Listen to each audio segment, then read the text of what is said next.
what I ended up seeing was the best aspects I saw in productivity totally overlapped with what I saw from some of the best practices I saw in psychology and best practices I saw from spiritual masters. They all overlapped. What I'm saying is like they seem to agree on the same things, almost like they're all like different camps pointing up the hill at the same peak, using very different language, having different dialects. They're coming at it, they're asking different questions, so they're getting different answers. But you can, if you can see them and you understand them enough, you see these answers are not, they're not leading in different places. Sometimes in life you meet people and within 5 minutes of talking to them, you realize you could talk to them for the entire day and never get bored. That was my experience when I met Stephen Lawson, who is the founder of Monk Manual, a productivity company dedicated to fixing productivity.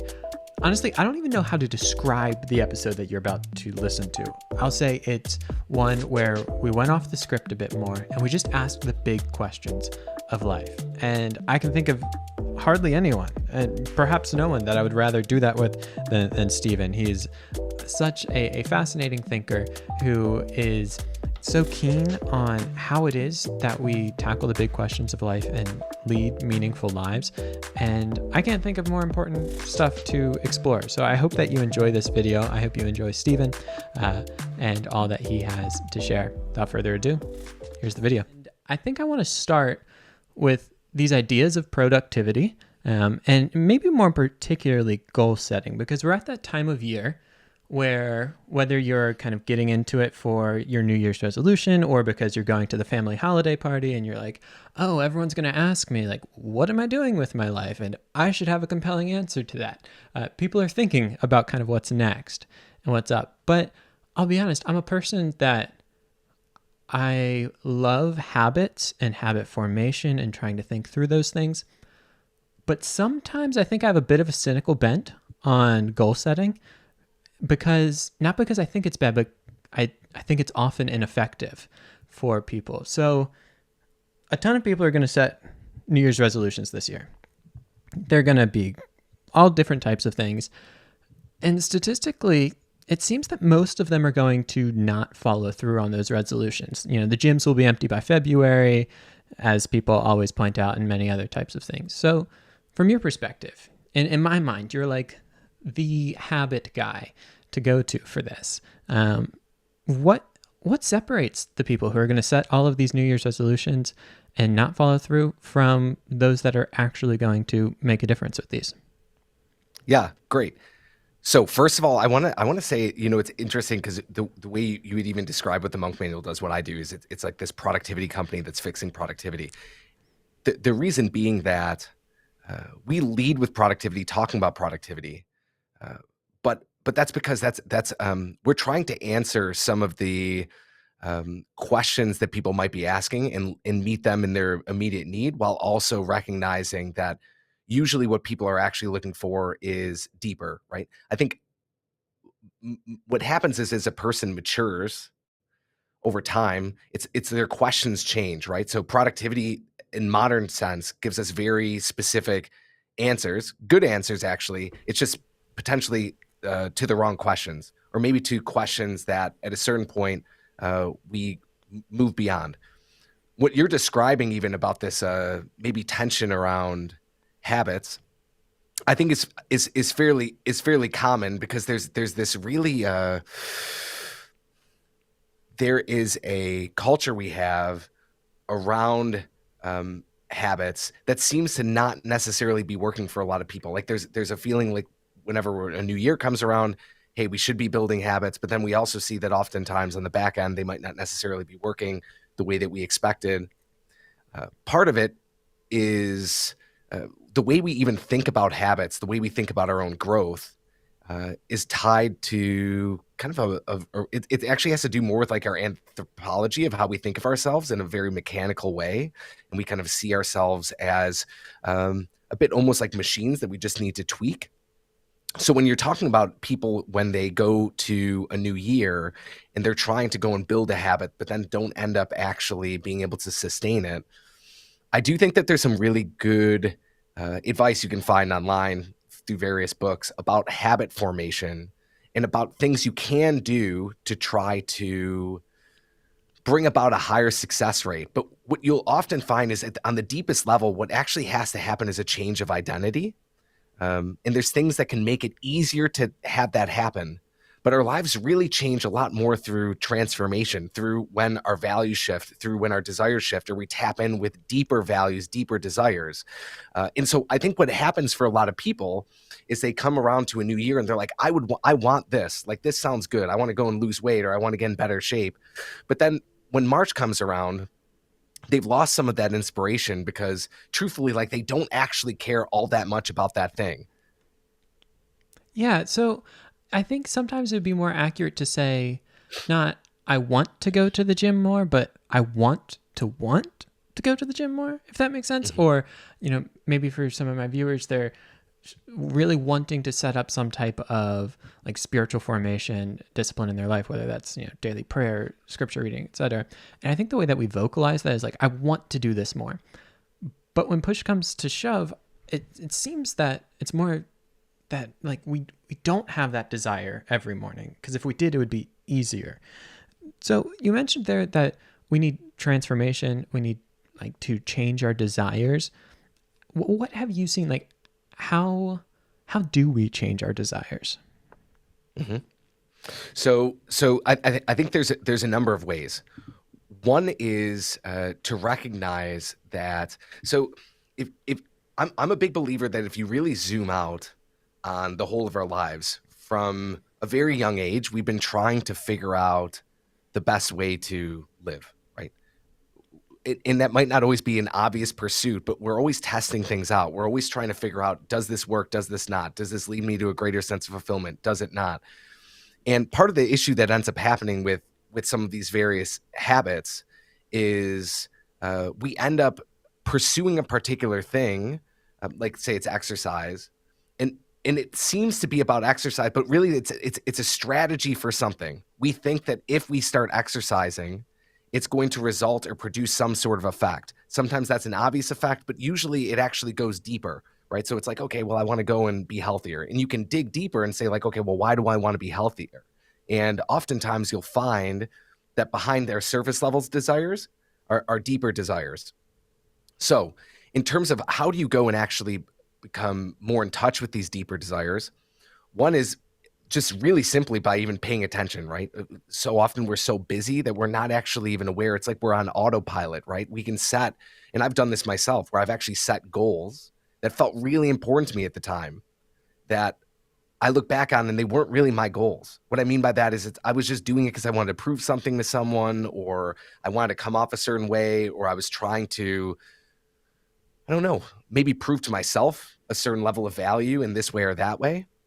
But at the time, they felt really, really compelling, right? So trying to pay attention to those things in real time can be helpful.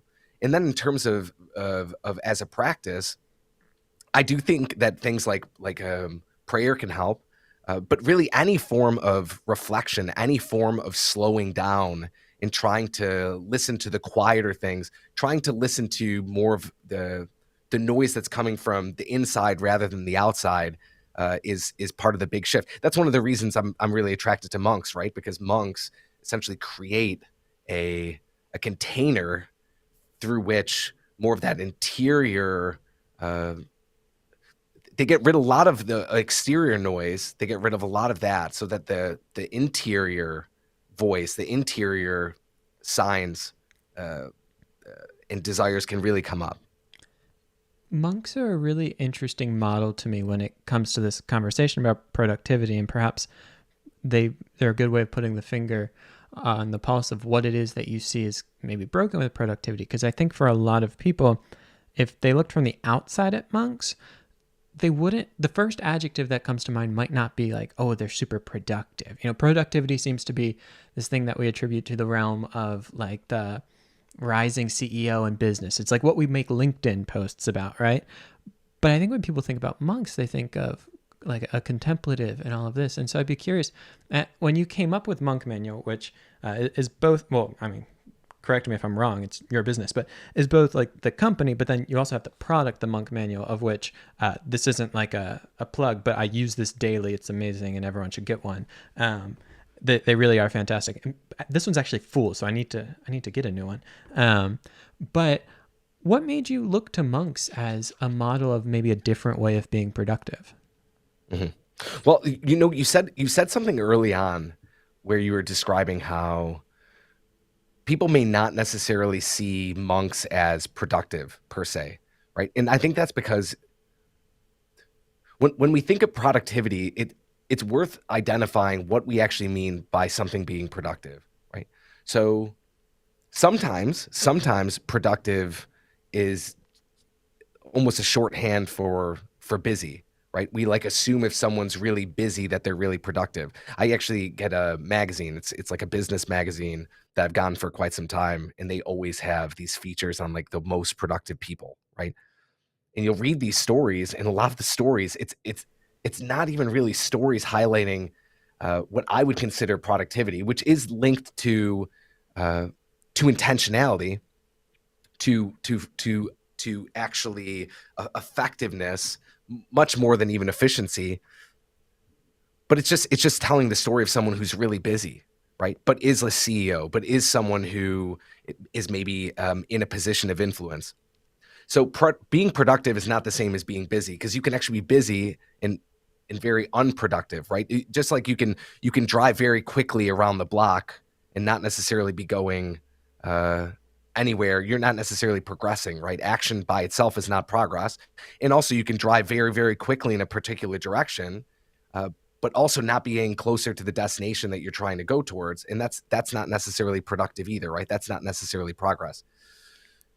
So when I think of productivity, I think of it as about beginning with the end in mind and really being um, effective. There's a quote by this a lot of people consider him the founder of modern management, but his name's Peter Drucker, and he has this quote that is, "Management is the art of uh, doing things well, or doing things right rather. Leadership is the art of doing the right things." And when we even think of when we think of productivity, usually closely aligned with that is this idea of time management, and we think of time as something to be managed rather than time as something to be led, right? And I think a lot of our problems and what productivity really can look like is it's really effective leadership. And effective leadership is always tied to vision and what is the end goal you're trying to result in. So getting back to the question of how did I get to the monk piece, what I ended up seeing was that for me personally, I was turning to productivity because I thought that I wanted to be more productive, but I realized that productivity itself was actually a strategy for me to arrive at peace, and that was producing the opposite effect. Along this same time, I was doing quite a bit of research. I had been doing this for some time, but I was really getting into this realm of psychology called positive psychology, and I was seeing how the founder, Martin Seligman, was at one point the head of the American Psychological Association, how he laid out this formula that he called like the scientific model for happiness, for human happiness. I saw how in that model there were certain principles that seemed to be uh, directionally where monasticism was leading people. Like that actually was almost a system, a technology of sorts that was directed towards human flourishing. And for me, productivity means not necessarily focusing on all the things or doing all the things. It's actually about doing the most important things well. And in terms of doing the most important things well, the number one thing is us actually living into our own sense of purpose, us actually flourishing as human beings and gifting the gift that is our lives back to the world, and starting on that level of meaning, which ultimately then also gets rid of all the things that don't actually matter. So how this all interconnects is the idea of the busy work. Busy work is when you're focusing on things that ultimately don't really matter. So the reason that monks are really productive is because they're actually focused or trying to focus on the things that really, really matter. Now they're doing it in a very specific way, and in a way that's totally disconnected from any sort of economic drivers, from any sort of um, applications that we in the world are engaged in. But I was really inspired by the idea of how could you take some of those same principles and what would it look like for someone who's, say, hosting an interview on YouTube to be applying these same sorts of principles in their own life and focusing on the most important things. It strikes me that it might be that often in our pursuit of productivity, we are really chasing some type of meaning, but that we would, it sounds like what you're saying is we'd be more productive if we started meaning with meaning, just and identified what's really important to us, what's our purpose, and then aligned productivity along that of doing the things that lead to that. But I think for a lot of people, or maybe I could just say at times in my own life, just wanting to be really busy felt like that would make a meaningful life. If I'm doing a lot of stuff, it must be important. And I'd be curious why you think it is that we so often maybe put the cart before the horse there, that we don't do that deep work of identifying what is most important to me, but we rather just assume if we do more things, then we'll have a meaningful life. Hmm. Hmm. So on a very meta existential level, Let's go there. I think that part of what's going on, you maybe have heard the saying that sleep is the cousin of death, right? I Mm. think that there's a when we slow down, it actually feels like a small death. It feels like we're not in control. It feels like we're actually we kind of we come face to face with our own um, impermanence and our own in by nature almost are humbled because we can't get swept up in the illusion that we're in control of everything and that ultimately we're even able to influence nearly as much as we think. When we really slow down, I think we experience a lot of smallness. And for some people that's very, very difficult. I'll actually take that back. I think for almost everyone that's really, really difficult. Some people sit in that and then move through it and they find something else on the other side. But it's always really difficult, right? And I think that reflection for a lot of people, slowing down, saying I'm going to really think about this, sometimes that actually can bring up a lot of negative emotions. It can be really difficult. There's certainly been periods in my life where I was really busy and I wouldn't have been able to name it at the time. But in hindsight, the reason I was really busy is because I was basically running away from something, right? I was trying to keep the water so stirred up that I couldn't see what was actually going on underneath the surface, right?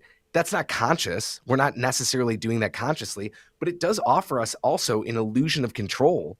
When we're really busy, it not only offers us an illusion of control, but it also um, can make us feel like we're valuable. Today, busyness is a badge of honor, right? It can make us feel like, hey, I actually am worth something. Like, look at how busy I am. Most of us would not say this, but we do judge people based upon how they're busy. We assume if someone's really busy, well, then they must be important. And if someone's not, then they must be not important. We have a strange way of relating to work in that way. And so I think that there's a lot of opportunity we have, but it takes a little bit of time because it feels like we're doing nothing, and that feeling of doing nothing can ultimately create a lot of pain in the initial phases. It can. And since you mentioned getting a bit existential here, and you also had that quote of sleep is the cousin of death, I'd be curious how our own death might help trigger some of these questions for us and how we think about it. I believe I noticed last time that we talked a skull on your desk behind you. And I'd be curious how that works for you. Is considering the kind of finitude of our own lives, can that help us shift into this mode of asking, okay, what am I doing and what's actually important to me so that we can set maybe the right goals rather than just getting on a hamster wheel of productivity that we never get off?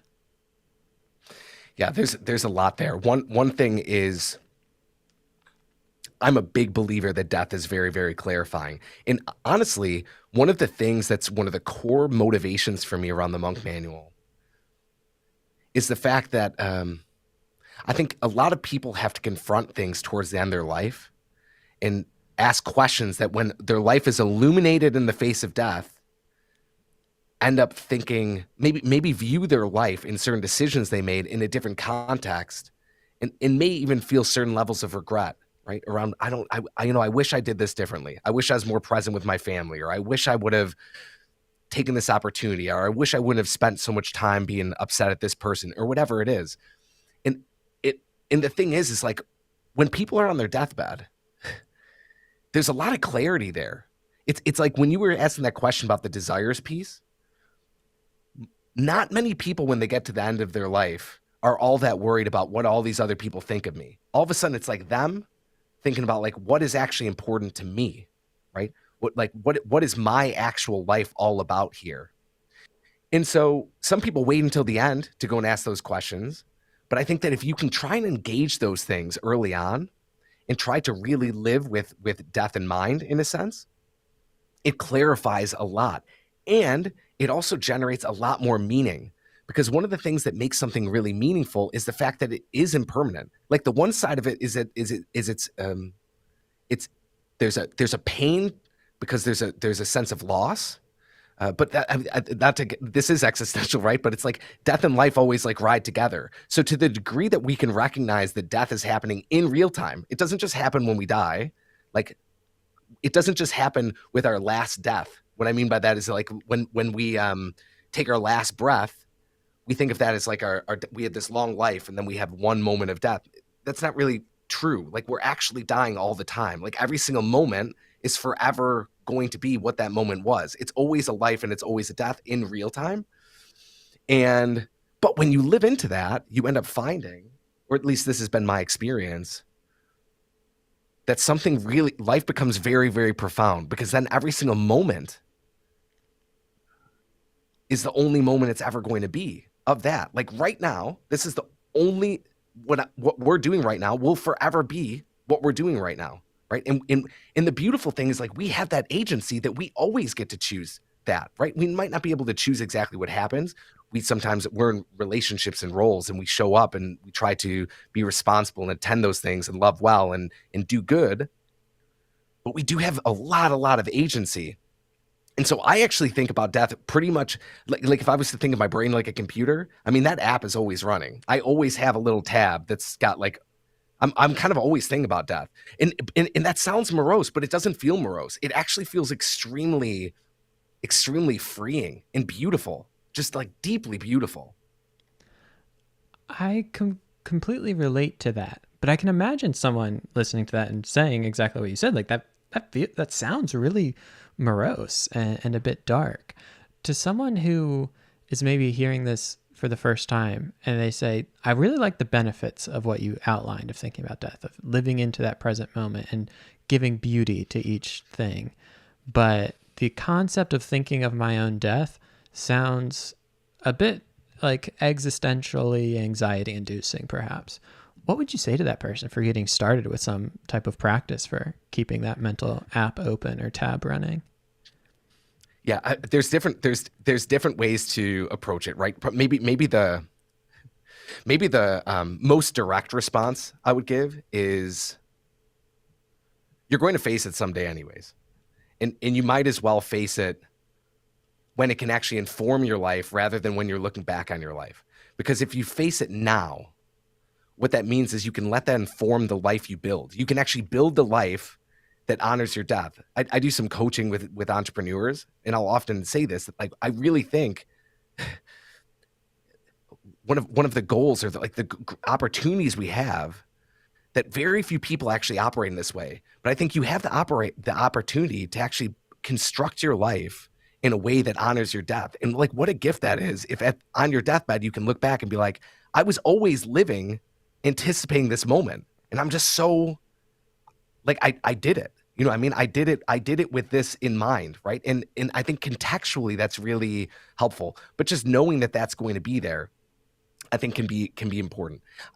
Related to that is it is reality, right? Like John Stuart Mill has this quote that's really was really important for me. I actually encountered it as a freshman in high school, but it's from the book Utilitarianism, and it goes something along the lines of, I'm going to paraphrase, but it's, I'd rather be a human being dissatisfied than a pig fully satisfied. I'd rather be Socrates dissatisfied than a fool fully satisfied. And for me, right, I think that every single person has the choice of whether they rather kind of like live quote unquote in blissful ignorance, or would they rather potentially encounter difficult truths. Now, I believe in the encountering the difficult truths piece, But one of the reasons I'm able to do that is because I think I did it in small ways, and I end up realizing that it's encountering those difficult truths that always opens up the doorway to deeper richness.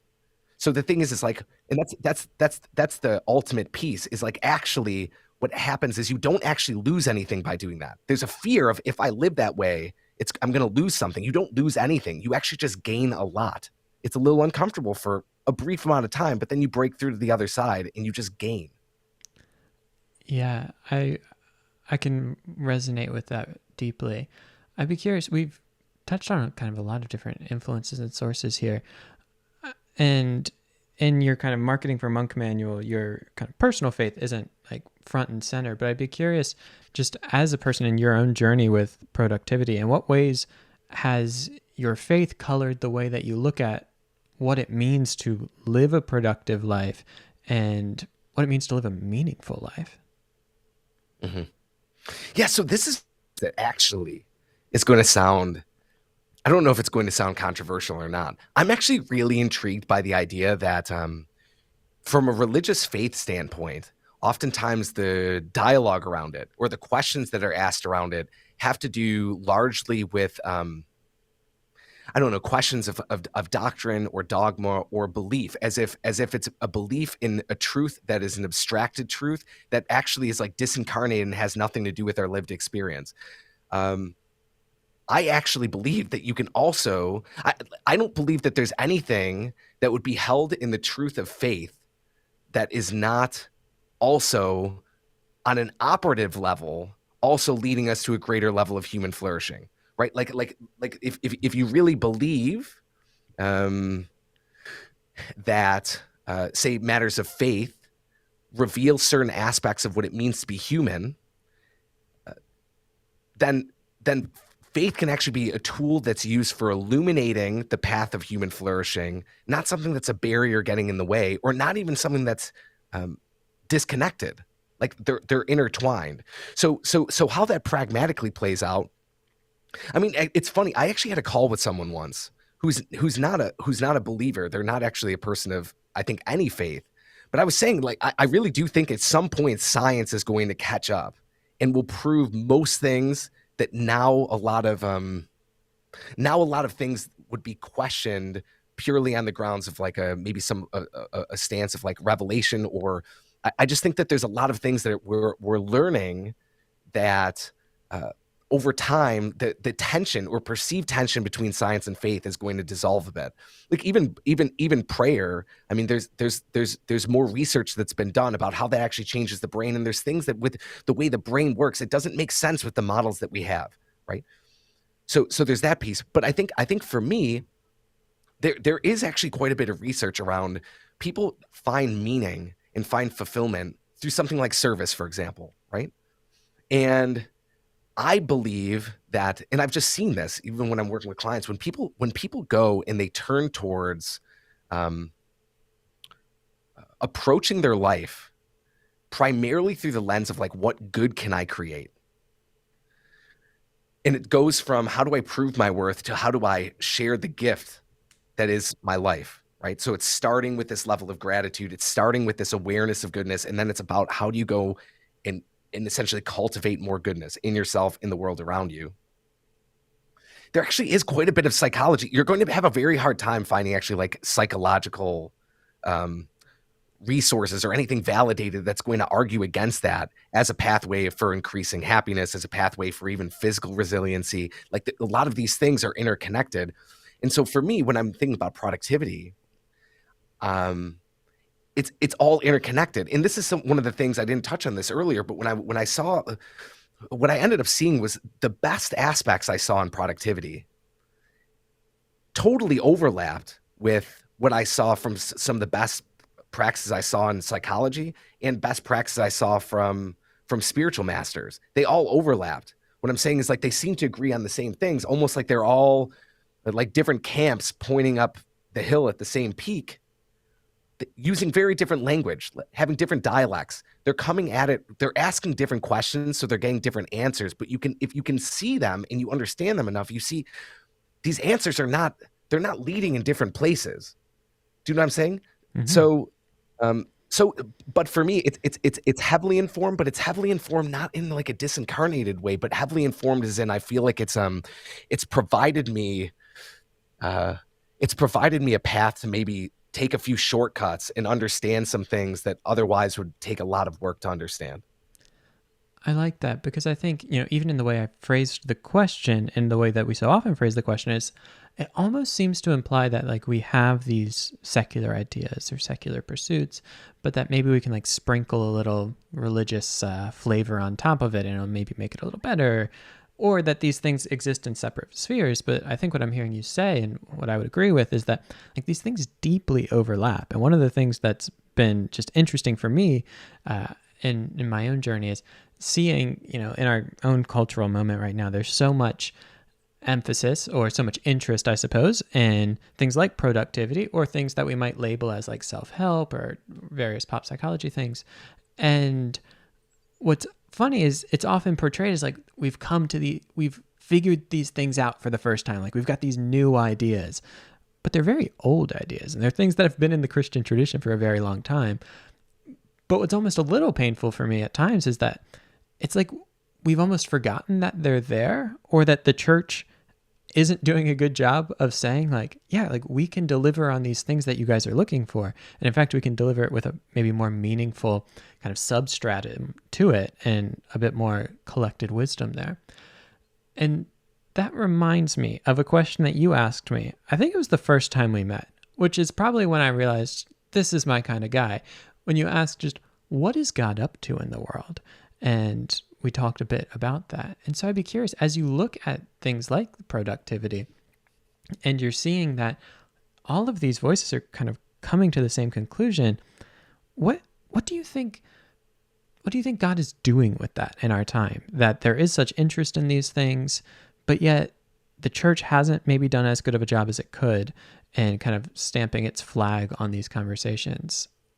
What do you think God is doing in the midst of this, and maybe how might we kind of seize the day as Christians there?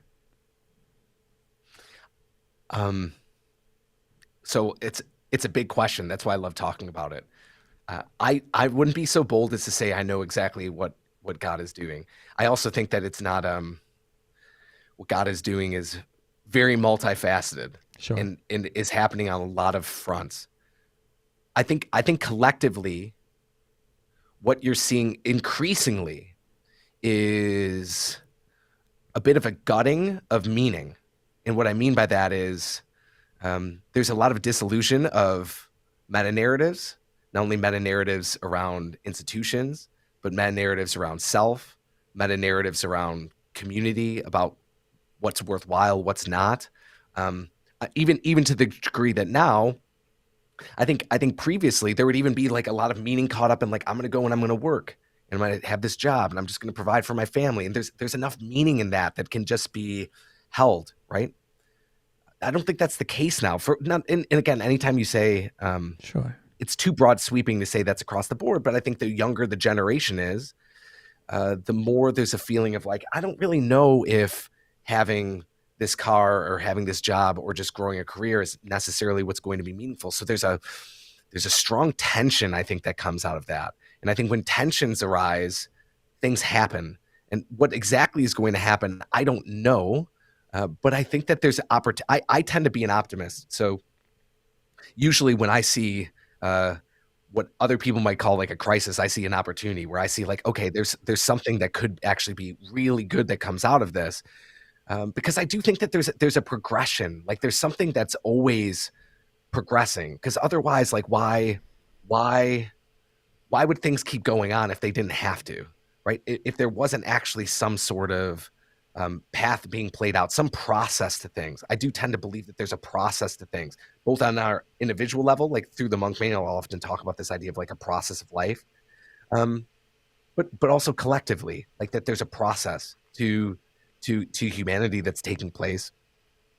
I do think that I'm a big fan of a thinker by the name of Charles Taylor, and he wrote a lot about this idea of secularity and how the secularity really impacts the way that we, even as believers, engage the modern world and engage even our faith walk. And I think a lot of that has created some like the division you were talking about of kind of like this this our spiritual life and our active life, like that there's a strange fragmentation in a disenchantment that's happened, a loss of maybe a sense of transcendence. I think because of that, you are going to see a renewal of some form of like spiritual interest. You already see this, right? Like you see the New Age movement, you see a lot of interest in Eastern walks, and a lot of that is just an interest that there's a some of it's therapeutic, some of it is more of a desire just for dealing with the anxieties of the time, but a lot of it is it's trying to ask questions of like what more is there than this, and those questions are going to be there when we lose transcendence, because when we're completely defining all meaning on our own and we're just standing on that, it feels like very, very shallow ice. It feels very shaky. It feels very uncomfortable on some level. And so I think that's a fairly fragile situation. I think from a Christian perspective, I'm really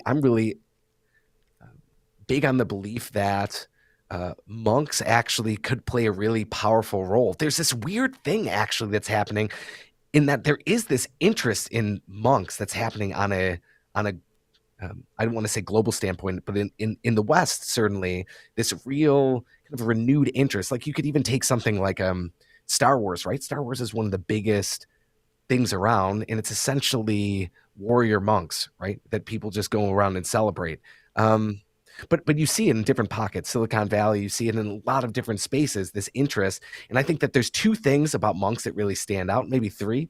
I think one is there's categorically the sense of discipline that's attractive, because I think we live in so much chaos, and there's such a I mean, you see this in Stoicism as well, this interest in like discipline and like really driving. It's kind of a reaction to maybe some other cultural forces. So I think discipline's one piece. I think this contemplative nature, this nature of slowness, of silence, of quietude, of connection, that feels really different, right? It feels like in a sea of drums, like one string instrument or a horn or something. That's like, that's a little different than we are used to. Um, and then the third thing is I actually think that there's something really interesting, and this is where it hasn't come. We've been we tied with this crisis of meaning is really a crisis of community, and I think there's something in monasticism that's really interesting around how community is done, and that's going to be something that has to get resolved over time, right? Even for churches, how they can go and rebuild a sense of community. And I'm also a believer, like I don't think things generally move backwards. Like I think you can't put what's the saying? You can't put the toothpaste back in the tube. I think that like when something changes, it changes, but it doesn't go away either. I think that there's going to be new creative things that end up coming up, and I think that monks and what they represent will be a part of that. That's really interesting to me. And I remember one of the first times we talked, when we talked about Monk Manual, you mentioned how monks also are one of the only like universe or somewhat universally uh, positive images for people of religion. Or I don't know if that's exactly the right way to put it, but when people think of religious figures, they might not think very highly of priests, pastors, et cetera, et cetera. But people do seem drawn to monks. And I'm really curious, I think it was point 3 there for you, was the idea of community and how monastics show that. I think for a lot of people, our conversations around modern productivity might seem like a perfect example of kind of Western individualism of, hey, we just go out and we improve ourselves. We do it by our own work. We just go out and we're these rugged individuals that pull ourselves up by our own bootstraps, all by our own lonesome selves.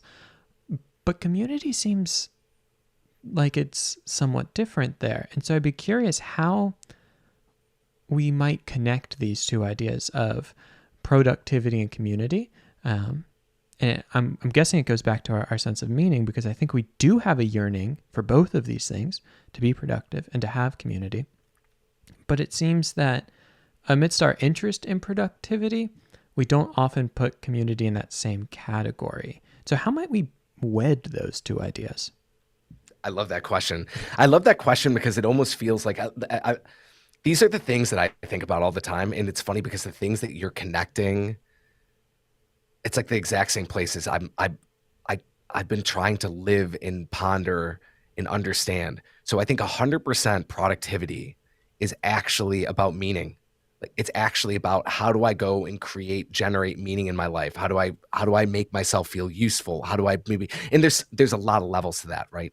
And it's not just that either, but meaning I'm just a believer that meaning is kind of what drives the car. Like meaning is the thing that gets us out of bed each day, right? And in fact, if someone's like very, very depressed, underneath that on some level is things also don't feel like they're all that meaningful, right? If we don't find meaning, we can't act. There's some people who'd even say we can't really live without meaning. It's kind of a necessity. In a highly individualistic culture, meaning is very highly individualistic. So part of the idea of what potentially one way of describing even what happened with like post enlightenment thinking, this goes back to that Charles Taylor, is previously a lot of meaning was imbued externally. So with a meta narrative, what's happening is there's actually meaning that's outside of you. It's not like you're the arbiter of meaning. There's actually meaning that's just out there. It's like you do these things, that's good to do. This is who you are. You serve in a community this way. There's like this is what this means. This is it's it just was a different thing, right? Now a lot the locus of meaning has been moved internally, and I think part of what's happened with that is there's also been a fracture um, around communal meaning. How do we find meaning as a community, and how do we even receive meaning? What I mean by that is there's the meaning there's meaning that we can have from like singing a solo. There's also meaning that we can have by being part of a choir. And there's also meaning we can have by just witnessing the choir. At least in the West, we're very, very active. We're like meaning is often very tied to activity and the meaning that we're creating, not necessarily the meaning we're receiving. And I think if we're not able to tap into that in more of the communal aspect, it is difficult. But the question is, what comes first, right? Because I could talk to you about this meaning piece, and it's interesting potentially, but I think that that's not where it's actually like how some of these things shift is not by changing people's view of like where they originate meaning from. I think it's like I don't think people's lives change until either they're inspired enough for it to change, which really like they become aware that actually there's much more the gap between where they are and where they could be.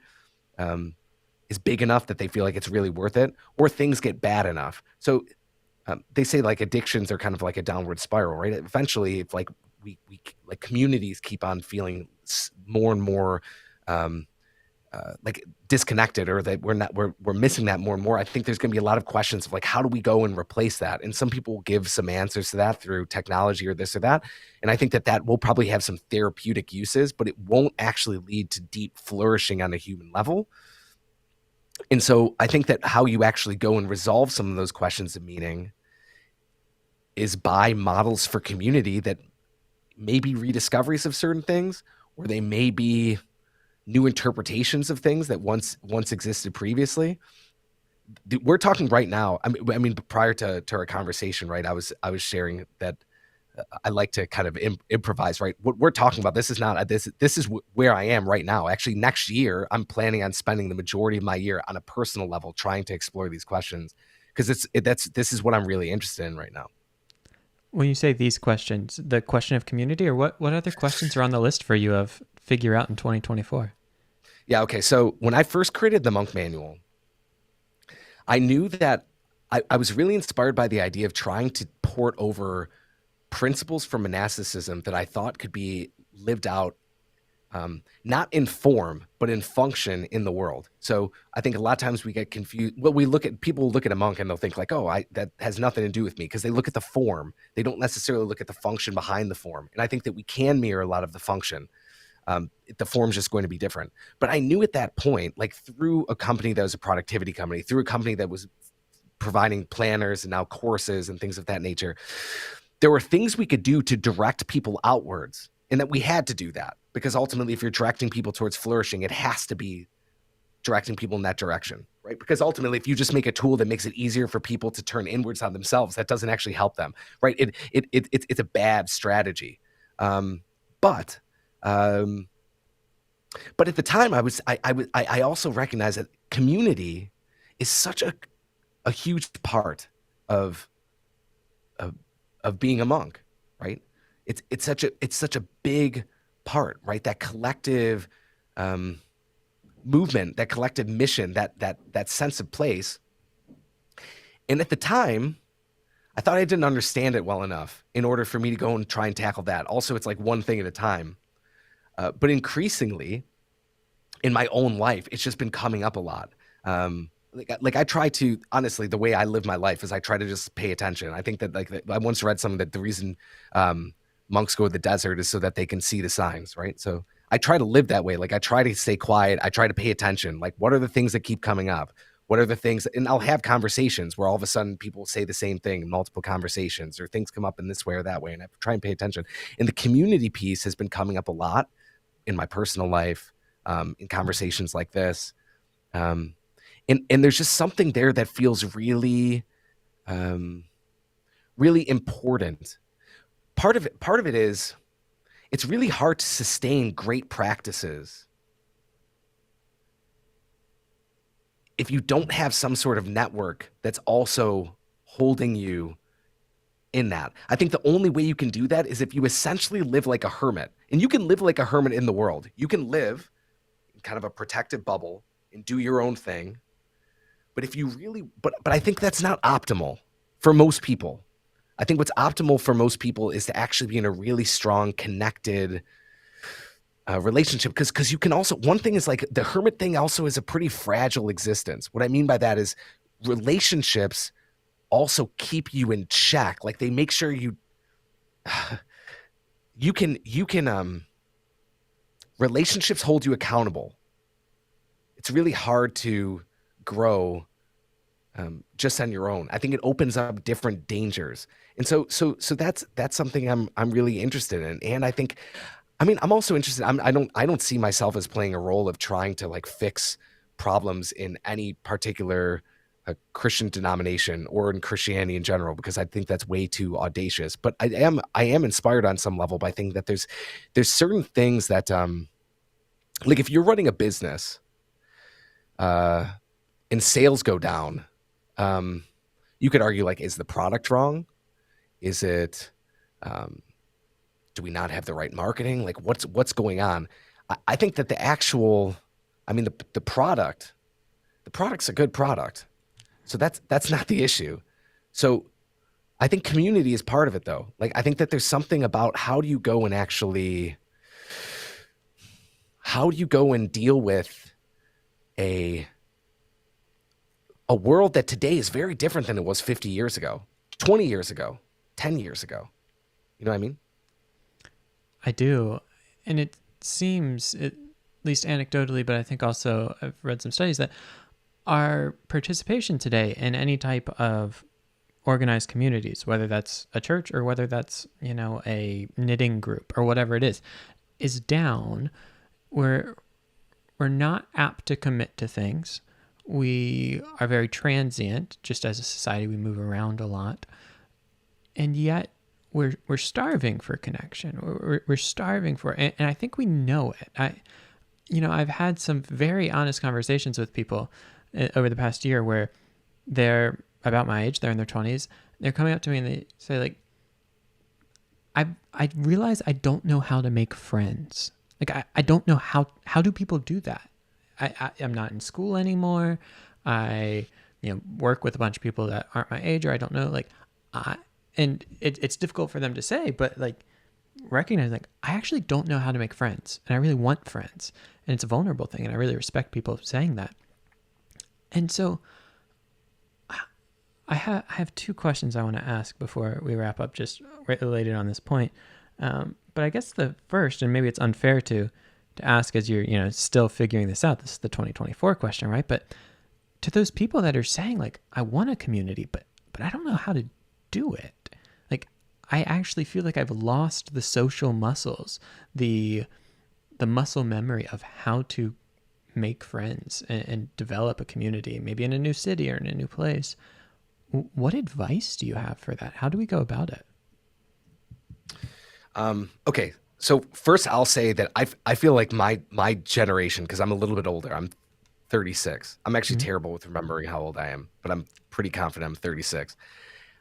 I feel like I took one of the last trains out of town for that. What I mean is I miss that a bit. I think that for younger generations, they were so maybe raised with technology that the social piece there actually is question of like how do I do this? I don't see that as much with people in my age bracket. I think I maybe missed it by about 5 Hmm. years.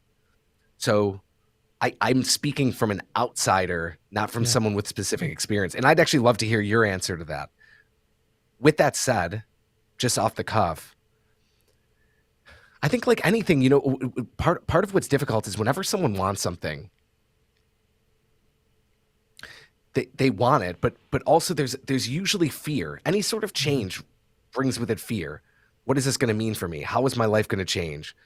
And socially, there's such deep rooted fear, right? But so like the idea of shame, like shame is really even like it's a social experience, whether it's experienced socially or not. It's this feeling of like being of not maybe being worthy or being cast out of a group or having um, it's this deep the other side of it is this deep desire to be wanted, to belong.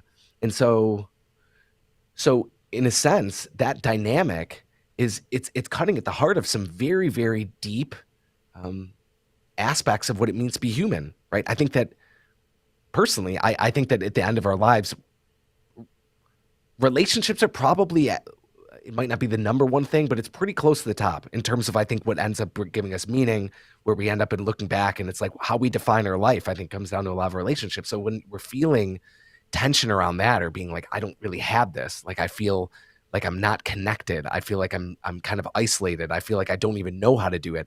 That's a really precarious thing. And then there can even be shame that comes in because it's like, well, I feel shame because I don't know how to do that. So maybe there's something wrong with me and maybe I don't deserve to be a part of these groups. And then you have social media that's showing all these people who are having great times and this and that, and you're thinking even worse of yourself. And I think that for someone who is trying to maybe find a way in I, on their side, I think that there's there's a there's a Carmelite mystic by the name of John of the Cross who there's this great story where there's a monk, actually a brother monk, who comes to him and says like, hey, I'm gonna paraphrase this, but something along the lines of like, hey, um, I'm really disappointed in my experience at this monastery. No one's really taking this seriously. It's not what it's supposed to be. And John of the Cross wrote back something along the lines of, well, if you experience that there's not a lot of love there, love more, and then there'll be more love there. So like one part of it is I think there is always it's always helpful for us to try and take some responsibility and just try. Um, there's I think it's Samuel Beckett who has a line that's like, I can't go on, period. I'll go on. It's like you think you can't do it, just like trying to do it, and then realizing that perhaps you're stronger than you think, or that you're actually more capable than you think. And also recognizing that when you actually do the practice, sometimes you are going to fail, and that's okay too. Um, I think trying to find mentors again. I'd love to hear your answer to this question. I think that what's more intriguing for me, just because where I'm personally positioned, is like how does someone who's maybe doesn't experience that create the spaces that make someone feel comfortable, right? That make Mm. someone feel like they're able to kind of come in and relax and experience ease and experience being held by something and experience being even I'd go so far as to rejoice in, because all that ever would have happened is that that would have been modeled for them and they would have experienced that. So if someone is struggling with that, it's not because they're a bad person, it's not because there's something faulty with them, it's because either they were missing the modeling of that, or they just they weren't provided the tools to no fault of their own. Um, so I think I'm intrigued by how people who and even organizations, right, how they can go and deal with that reality, because it is a reality and it's going to be a growing reality, right? It's not going to get better. Yeah. As a brief response, because you said you'd be interested in how I'd approach that, I can say, I can think of specific conversations I've had with people around this.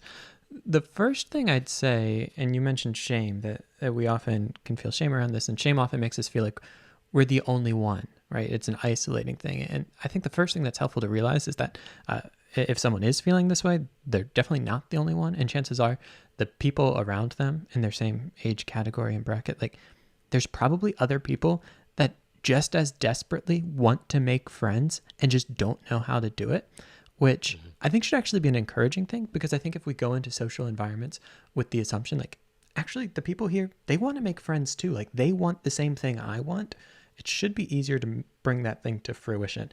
So that would be the first thing, like that people aren't alone in this, and the people that you may be thinking like, I would love to have friends, those people are probably thinking the same thing. So if you can align those desires, that's a great step in the right direction. The second thing I would say is that friendships happen in a context, right? And so that we want to kind of lay the groundwork for where friendship might happen. And so those are going to take things like consistency, whether that's in, staying in the kind of places, whether that's physical, like not moving every 6 months, that's going to make it difficult to make friends, right? Yeah. But generally stripping things out of our life that are not helpful to this, that aren't conducive. Like, so we might say that we really want friends, but what we choose to do is, when we're invited out somewhere, we say no, or we spend all our nights kind of at home in isolation, not putting ourselves even in the situations where friendship might occur. So I would start by kind of taking an inventory. Like, are you putting yourself in the position where you might even be able to make friends? And I think there's just like the simple practical things as well of like, friendships often happen around shared interests and shared passions, shared visions, shared phases of life. And so how do you get yourself around people that are going to share some of those things with you? And there's lots of easy ways to do that. I mean, you have your traditional big organizations like your church, hopefully, for people listening to this, if they're, if they're Christians who are looking for friends, like being a consistent attender at your church and putting yourself out there is going to go a long way. But there's also like just interest things. I know, like personally for me, when I got out of college and I had this sense of, wow, like every night in college, I could get dinner with friends. They were all studying theology. They were all fascinating people, and we could have the best conversations. And then I was living in a small town, not in Chicago anymore, and in a workplace where there wasn't a lot of people my age, and just thinking like, whoa, my social life is radically different. And so like I started playing soccer on a team again because I could meet people my age that were interested in similar things. And so sometimes I think it's just putting yourself out there in ways like that. Those are a couple of the things that would come off the top of my head, just like recognizing that other people are looking for this, taking out the things in your life that are making it more difficult, joining the institutions where there's going to be a context for this. And I think just committing to it, like recognizing it might not happen overnight, but I agree that at the end of our life, if it's not the most important thing, it's definitely going to be in the top 3, our relationships, and that's where we're going to find meaning. And so it's really worth spending proportionate amount of energy on it if it's one of the most important things in your life. The last question I want to ask before, I want to talk a little bit about Life Atlas, but I think this is just a helpful place to end. You mentioned that this is a question you want to investigate in 2024. And it strikes me that a lot of what we've talked about, of learning to set the right goals, of learning what your meaning or purpose is and finding community, a lot of this comes down to being able to think well, to be able to ask the right questions, and to be able to contemplate those things and do that difficult work. Back to like our desires as well. How do we uncover those things? How do we pay attention? And so when you have something in your life that's a really important question that you're trying to figure out, like this, like community, how do you go about trying to answer that? What are maybe what's the process you put in place to say, I really want to wrestle with this question and get more clarity on it? How do you do that? So I was inspired by Leonardo da Vinci had a process where he would record down any questions he had in a book. It'd be simple things like, why does that bird fly that way? Why is that color that color? How does that work? How does this work? And then he actually was fairly systematic in answering those questions. So some would actually argue that a lot of his genius came from that, is that he was following his curiosity. I've also heard it said that if you want to write a really good book, write about something you don't understand. Like write about the thing that really is meaningful to you. Like say your parents got divorced or something. Write about that, right? Write about that and explore it and what was going on for them and these sorts of things. So I'm a big believer that our own personal curiosity or the questions that we're living through that uh, if we can really try to create access points for those things, we can make a lot of progress because there's already a lot of energy behind them, right? The things that just come up. So the questions I'm trying to wrestle with are not, they're not academic problems of, hey, here's this problem out here that's theoretical that I want to try and go and resolve. I mean, I'm a father. I have 3 kids. I have a wife. Um, I have other relationships. I am imperfect in all my relationships. Um, I think I also recognize how important relationships are.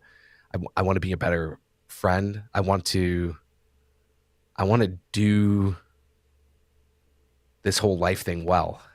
And I think that for me, even understanding some of the relational aspect is a stumbling block of sorts. It's not naturally where I think I personally have thrived or invested.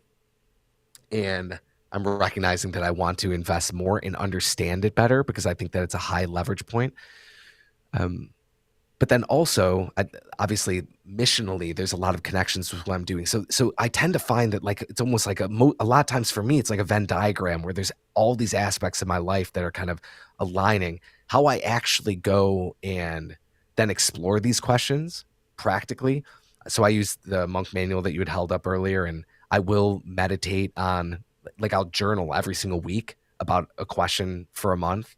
Um, I ask a lot of questions in general. I mean, I actually will get teased by a lot of friends for being the person who asks a lot of questions. Like, if I'm at a dinner party and I find an interesting person, I will kind of just corner them and I will learn everything that they have to teach me. I love Um, it. so I'm always asking questions like that. That helps me to better understand certain things, but I just follow it and I'm trying to piece it together. It's almost like I don't know. My kids a couple of years ago, like, there were these fidget spinners that were a thing, right? Where they would just go and they'd kind of be like playing with them.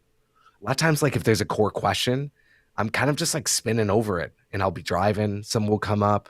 Um, I also, I mean, I'll go and I'll something will intrigue me. Like, we could have a conversation like this. You might bring up an idea or a concept, and then later tonight I'll go and dig deeper in with Wikipedia, and then I'll be watching a YouTube video, and then I'll be putting things together, and I'll be writing little notes, and it's just like it's actually a little bit kind of like when you see those either mad scientists or like serial killers who have the charts on the wall with all the things connected. That's kind of what happens in my brain, and it takes a long time. It's not systematic, actually. There is a process. I don't understand it though. You know what I mean? A lot of it is, I think, intuitive. Yeah, I appreciate that, and I I love the image of a mad scientist there. Well, I do want to. This has been so much fun. I could do it all night, but I do want to wrap up by talking a little bit about Life Atlas because to me, it's kind of the natural place that a lot of this conversation has gone. I mean, if people are still tracking with us to this point, we've covered so much ground, and a lot of it comes back again to asking life's most important questions and coming up with a process for aligning your life with what you really want, which there's not much more meaningful work to do than that, right? Than to ask, what is this all about? What do I actually want out of life? And how do I go about living a meaningful life? Because as we've mentioned, like, we are going to die and we are dying. So how do we kind of make the most of the time we have? And so I've held up one product. I'm going to hold up another, which is Life Atlas. I actually like just unboxed this, and I'm not just saying this because Steven's here. I could kick him off for this if I wanted to, but it's legitimately beautiful. Like, I'm the person. I don't know what it is about me, but I'm the guy that everyone buys a journal for Christmas or something. Like, when they don't know what to get, that's just what they get me.